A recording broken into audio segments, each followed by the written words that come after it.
రక్షణ రంగం బలోపేతానికి భారత్ అధిక ప్రాధాన్యతను ఇస్తోంది. రక్షణ వ్యయంలో ప్రపంచంలోనే భారత్ 5వ స్థానంలో నిలిచింది. ఆపరేషన్ సింధూర్, చైనాతో సరిహద్దు ఉద్రిక్తతల నేపథ్యంలో భారత్ తన ఆయుధ సంపత్తిని పెంచుకుంటోంది. ఈ నేపథ్యంలో బడ్జెట్లో రక్షణ రంగానికి భారీగా కేటాయింపులు చేస్తోంది. అయితే రక్షణ రంగానికి భారత్ ఈ స్థాయిలో కేటాయింపులు చేయాల్సిన పరిస్థితులు ఉన్నాయా అన్న ప్రశ్నలు ఉత్పన్నమవుతున్నాయి.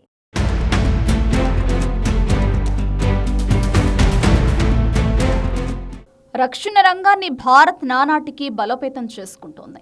గత కొంతకాలంగా ప్రపంచ దేశాల్లో యుద్ధ వాతావరణం కనిపిస్తోంది. ఈ నేపథ్యంలో భారత రక్షణ రంగానికి మరింత ప్రాధాన్యతనిస్తోంది. సైన్యాన్ని బలోపేతం చేసుకునే దిశగా అడుగులు వేస్తూ ప్రపంచంలోనే అత్యధిక సైనిక వ్యయం చేస్తున్న దేశాల్లో భారత్ 5వ స్థానంలో నిలిచింది.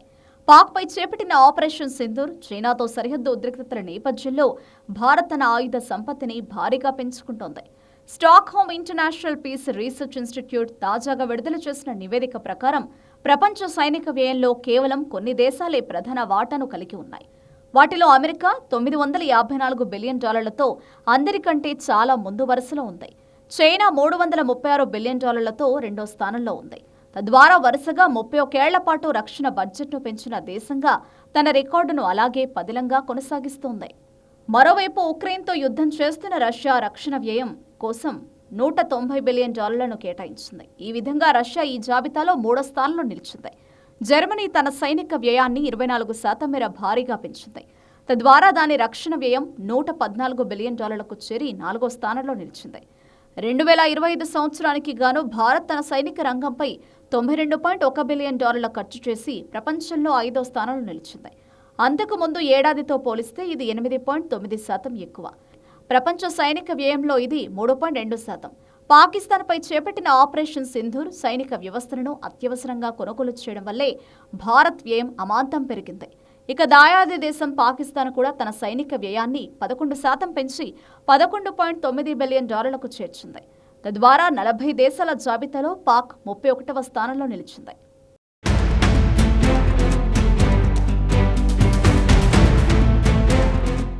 ఏదేమైనప్పటికీ పాక్తో పోలిస్తే భారత సైనిక వ్యయం దాదాపు 9 రెట్లు అధికంగా ఉంది. చైనా, పాకిస్తాన్తో ఉన్న ఉద్రిక్తతల వల్లే భారత్ ఆయుధ కొనుగోళ్లను వేగవంతం చేస్తుందని సిప్రి నివేదిక స్పష్టం చేసింది.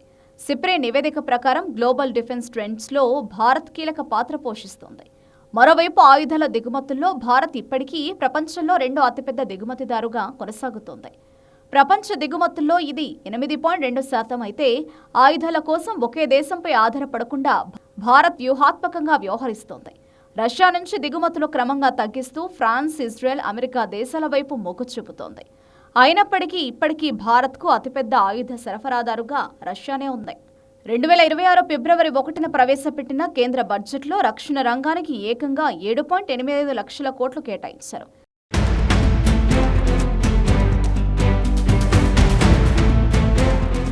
ఇది గతంలో కేటాయించిన బడ్జెట్తో పోలిస్తే 15%కి పైగా ఎక్కువ. ఇందులో 2.19 లక్షల కోట్లను ఫైటర్ జెట్లు, సబ్మెరైన్లు, డ్రోన్లు, స్మార్ట్ వెపన్స్ కొనుగోలు కోసం మూలధన వ్యయంగా కేటాయించారు.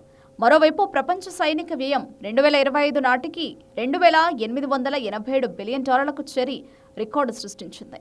ఇది గ్లోబల్ జీడీపీలో 2.5%. రష్యా ఉక్రెయిన్ యుద్ధం కారణంగా యూరప్ దేశాలు సైతం భారీగా ఆయుధాలను సమకూర్చుకుంటున్నాయి. ఉక్రెయిన్ ఏకంగా తన జీడీపీలో 40% కేవలం రక్షణ రంగం కోసం ఖర్చు చేస్తుండడం ప్రస్తుత ప్రపంచ రాజకీయ ఉద్రిక్తతలకు అద్దం పడుతోంది. భారత రక్షణ వ్యయం భారీగా పెంచడానికి పలు కారణాలు ఉన్నట్లు తెలుస్తోంది. ముఖ్యంగా సరిహద్దుల్లో చైనా నుండి వస్తున్న నిరంతర ముప్పు, పాకిస్తాన్ నుండి ఉగ్రవాద కార్యకలాపాలు లేదా సరిహద్దు ఉద్రిక్తతలను ఎదుర్కోవడానికి బలగాలను సిద్ధం చేయడం, 2024 నుంచి 2025లో పాకిస్తాన్లోని ఉగ్రవాద స్థావరాలపై దాడుల తర్వాత సరిహద్దు భద్రతను అత్యంత కఠినతరం చేయాల్సిన పరిస్థితులు ఏర్పడ్డాయి. సైన్యం, నౌకాదళం, వాయుసేనలకు అధునాతన యుద్ధ విమానాలు, సబ్మెరైన్లు, క్షిపణి వ్యవస్థలు, డ్రోన్ల కొనుగోలుకు భారీ నిధులు అవసరం ఏర్పడింది. విదేశీ ఆయుధాల దిగుమతిపై ఆధారపడడాన్ని తగ్గించి దేశీయ రక్షణ పరిశ్రమను ప్రోత్సహించడానికి నిధులు కేటాయిస్తున్నారు.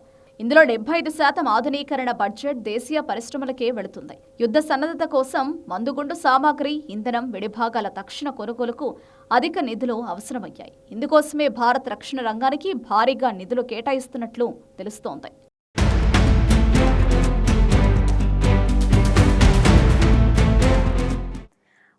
నుండి ఉగ్రవాద కార్యకలాపాలు, సరిహద్దు ఉద్రిక్తతలను ఎదుర్కోవడానికి, అలాగే సరిహద్దుల్లో చైనా నుండి నిరంతర ముప్పును ఎదుర్కోవడానికి భారత్ బలగాలను సిద్ధం చేసే పనిలో ఉంది.